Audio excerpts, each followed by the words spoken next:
I remember the night I realized something had to change. It was 3 in the morning, and I was lying in bed, staring at the ceiling, my mind racing through every unfinished task, every conversation I'd had that day, every worry about tomorrow. The glow from my phone on the nightstand felt like an accusation. I'd checked it 6 times in the past hour, scrolling through nothing, just feeding the restlessness. My body was exhausted, but my mind refused to cooperate. This wasn't the first night like this. It wasn't even the 10th. Somewhere along the way, sleep had become something I fought for, rather than something that came naturally. And during the day, this constant hum of anxiety followed me everywhere, a tightness in my chest that never fully went away. I started wondering if this was just how modern life worked now, if feeling wired and tired at the same time was the price we paid for living in this era. But then a question emerged that wouldn't leave me alone.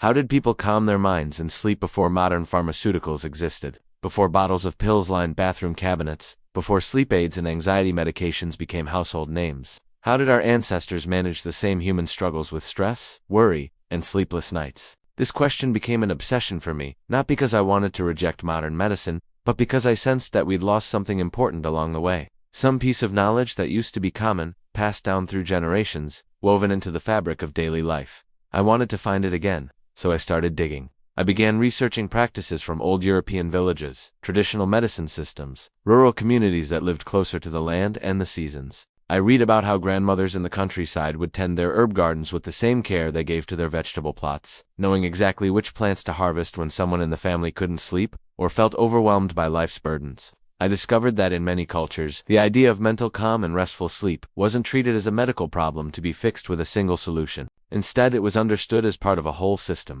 A balance between what you ate, how you spent your evenings, what scents filled your home, and how you connected with the natural world around you. What struck me most was how practical it all was. These weren't mystical rituals or superstitious practices. They were observations refined over centuries. People noticed that certain plants, when prepared as teas or placed near the bed, seemed to help the body relax. They understood that the rhythm of the day mattered, that winding down as the sun set prepared the mind for rest. They recognized that some foods and herbs supported the nervous system in ways that made stress feel more manageable. This wasn't about rejecting help when it was needed. It was about creating an environment where the body and mind had better conditions to find their own balance. The more I learned, the more I realized that our modern struggle with anxiety and insomnia isn't just a chemical imbalance or a personal failing. It's also a response to how we live. We're surrounded by artificial light that tricks our brains into thinking it's always daytime. We consume information at a pace our ancestors couldn't have imagined. We're disconnected from natural cycles, eating the same foods year-round, regardless of season, staying indoors under fluorescent lights, moving from screen to screen without pause. Our nervous systems are constantly activated, always on alert, never fully given permission to rest. Of course, we can't sleep. Of course we feel anxious. We've created an environment that works against our own biology. But here's what gave me hope. I started to discover that many of the plants and practices used traditionally are still available to us, still growing in gardens and fields, still carrying the same properties they always had. For those who want to learn which calming and supportive medicinal plants can be grown at home, we left a guide in the first link in the description with the best options for backyard growing, because this knowledge doesn't have to stay lost. We can bring it back into our lives, not as a replacement for modern medicine, but as a foundation for better overall well-being. Let me share what I found. The first plant that appeared again and again in my research was chamomile. You've probably seen it in tea bags at the grocery store, but its history goes much deeper. For thousands of years, across Europe and the Mediterranean, chamomile was cultivated specifically for its calming properties. Families would dry the flowers and keep them stored for times of stress or sleeplessness. The active compounds in chamomile, particularly one called apigenin, bind to certain receptors in the brain that promote relaxation and reduce anxiety. It was so valued that in medieval gardens, chamomile was often planted along pathways where it would release its apple-like scent when stepped on, creating moments of calm just from walking through the garden. Then there's lemon balm, a member of the mint family that grew wild across Europe and was deliberately cultivated around homes. I learned that in medieval monasteries, lemon balm was considered essential for lifting the spirits and easing a troubled mind. Monks would prepare it as tea or tincture for brothers struggling with melancholy or nervousness. Modern research has actually confirmed what these monks knew from experience.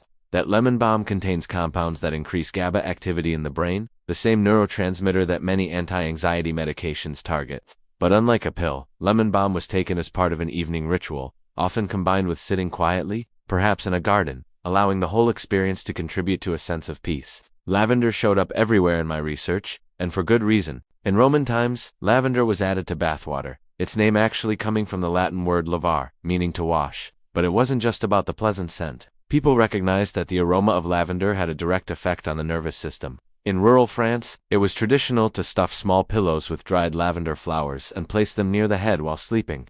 The scent would gently permeate the air throughout the night, signaling to the brain that it was time to rest. Studies have since shown that lavender essential oil can decrease heart rate and blood pressure, creating physiological conditions conducive to sleep. Our ancestors didn't have this scientific language, but they had something just as valuable: generations of careful observation. As I went deeper, I discovered passionflower, a climbing vine native to the Americas but adopted enthusiastically by European herbalists once it was introduced. Indigenous peoples had long used it for relaxation, and when it reached Europe in the 16th century, it quickly became a standard remedy for nervous tension and insomnia. The plant works by increasing GABA levels in the brain, similar to lemon balm, but it also seems to have a unique effect on reducing the mental chatter that keeps so many of us awake at night. In traditional practice, passionflower wasn't taken alone but as part of an evening routine that included dimming lights, putting away work, and consciously transitioning from the demands of the day to the restoration of night. Valerian root appeared in my research with a reputation that spanned continents and centuries.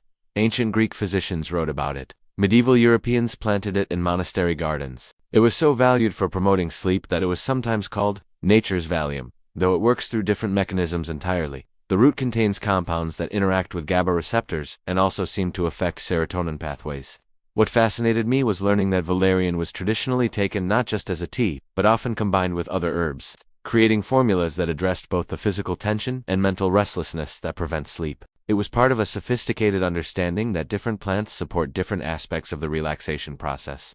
Then I came across ashwagandha, an herb that's been central to Ayurvedic medicine for over 3,000 years. While it comes from a different tradition than European herbalism, its inclusion felt important because it addresses something I kept seeing mentioned: the concept of adapt. These are plants that help the body adapt to stress, not by sedating or stimulating, but by supporting the systems that regulate our response to pressure. Ashwagandha has been shown to reduce cortisol levels, the stress hormone that, when chronically elevated, wreaks havoc on sleep quality and mental well-being. In traditional use, ashwagandha was taken daily as a tonic, supporting resilience over time rather than providing immediate relief. This long-term approach felt radically different from our modern expectation of instant results. But it wasn't just about plants. As I continued my research, I realized that traditional approaches to sleep and calm always included attention to what we'd now call lifestyle factors. One that came up repeatedly was magnesium. This mineral, abundant in leafy greens, nuts, seeds, and whole grains, plays a crucial role in relaxing muscles and calming the nervous system. In agricultural communities where people ate seasonally and locally, their diets naturally included magnesium-rich foods. They didn't know they were consuming magnesium. They just knew that certain foods were associated with feeling more grounded and sleeping better. Modern soil depletion and processed food diets mean many of us are deficient in this essential mineral, and that deficiency manifests as muscle tension, anxiety, and poor sleep. The evening routines themselves were also teaching me something vital. Before electricity, as daylight faded, people's activities naturally shifted. Work stopped, fires were lit, but the light was soft and warm, unlike the blue-toned glare of our screens. Families would gather, perhaps share a pot of herbal tea, talk quietly, or sit in companionable silence. This wasn't just tradition. It was giving the body clear signals that day was ending and rest was approaching. Our modern lives lack these transitions. We work under bright lights until the moment we try to sleep, our brains receiving no gradual signal to wind down. The artificial light alone suppresses melatonin production, the hormone that regulates our sleep-wake cycle. Traditional evening tea rituals, especially with calming herbs like chamomile or lemon balm, weren't just about the herbs themselves. They were creating a pause, a boundary between the demands of the day and the permission to rest. I also learned about breathing and grounding practices that existed long before they were formalized into techniques with names. In many rural traditions, there were simple practices: sitting outside as evening fell, focusing on the breath, feeling the earth beneath bare feet, listening to night sounds. These weren't called meditation or mindfulness. They were just what you did to settle yourself after a day's work. But they served the same function that many people now seek through apps and classes: bringing attention back to the present moment, activating the parasympathetic nervous system, shifting the body out of fight-or-flight mode. What became clear to me through all this research was that the real difference between then and now isn't just about access to plants or herbs, it's about how we conceptualize rest and calm. In traditional contexts, these weren't problems to be fixed with a single intervention. They were states to be cultivated through multiple small practices, woven throughout the day and evening. The herbs were important, yes, but so was the garden they grew in, the ritual of harvesting and preparing them, the time spent sitting with the tea, the dimming of lights, the rhythm of the seasons, the connection to natural cycles. It was a whole system supporting well-being, not a single pill bottle. This realization hit me hard because I understood that I'd been approaching my own sleep and anxiety struggles all wrong. I'd been looking for the one thing that would fix it, the supplement or technique that would work like flipping a switch. But that's not how our nervous systems work. They respond to patterns, to consistent signals over time. They need to feel safe before they can truly rest. And safety comes from environment, routine, connection, and rhythm, as much as from any substance we consume. If this perspective on natural calm and sleep support opened your eyes, check the first link in the description. We placed a guide showing medicinal plants you can grow at home. Because bringing these plants into your own space isn't just about having access to their properties. It's about reconnecting with the process, learning to observe how different plants grow, when they're ready to harvest, how to prepare them. It's about slowing down enough to notice what actually helps your unique body and mind find balance. I want to be clear about something important. Nothing I've learned suggests that people should abandon modern medicine, or that natural approaches work for everyone in every situation. There are times when pharmaceutical intervention is necessary and life-saving. Mental health conditions and sleep disorders are real, complex, and sometimes require professional treatment. What I'm talking about is adding back layers of support that we've lost, creating conditions where our bodies and minds have a better foundation for well-being. It's about recognizing that we can work with our biology rather than constantly fighting against it. As I incorporated these practices into my own life, I started with small changes. I planted chamomile, lemon balm, and lavender in pots on my balcony. Every evening, I'd step outside, check on them, maybe pinch a few leaves and smell them. Just that act, that moment of connection with something growing, started to shift my nervous system. I began making tea, not from bags, but from herbs I'd dried myself. And the ritual of it, the waiting for water to boil, the steeping, the sitting with a warm cup instead of looking at my phone, created space that hadn't existed before. I paid attention to light, dimming things earlier in the evening, using warm-toned bulbs, avoiding screens for the last hour before bed. I started eating more magnesium-rich foods, not obsessively, but consciously adding nuts and greens to my meals. I experimented with valerian and passionflower tinctures on nights when my mind wouldn't settle, and I noticed they helped, but only when combined with these other practices. The herbs alone weren't magic, but as part of a whole approach, they made a real difference.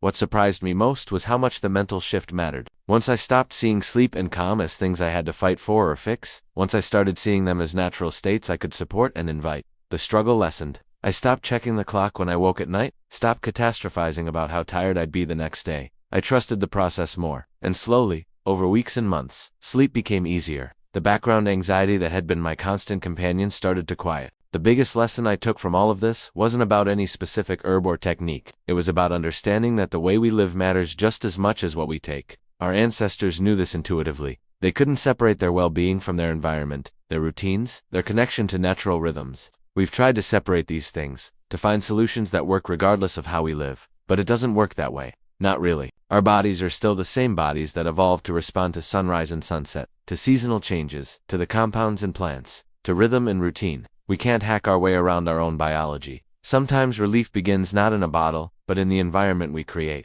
It begins in the decision to grow something with your own hands, to steep tea with intention, to turn off the lights an hour earlier, to breathe deliberately, to reconnect with the wisdom that sustained humanity for thousands of years before we forgot it. These practices won't fix everything. Life will still be stressful. Nights will still sometimes be difficult. But they create a foundation, a baseline of support that makes everything else more manageable. If you've made it this far in this journey with me, I want to invite you to subscribe to this channel. We're going to continue exploring these traditional practices, these lost pieces of knowledge that can help us live better in the modern world. Not through rejection of progress, but through integration of wisdom. Because the truth is, we need both. We need the best of modern understanding and the best of traditional knowledge. We need science, and we need common sense. We need medicine when necessary, and we need daily practices that support our fundamental well-being. Subscribe, and let's keep learning together. Let's rebuild what was lost. One practice, one plant, one peaceful evening at a time.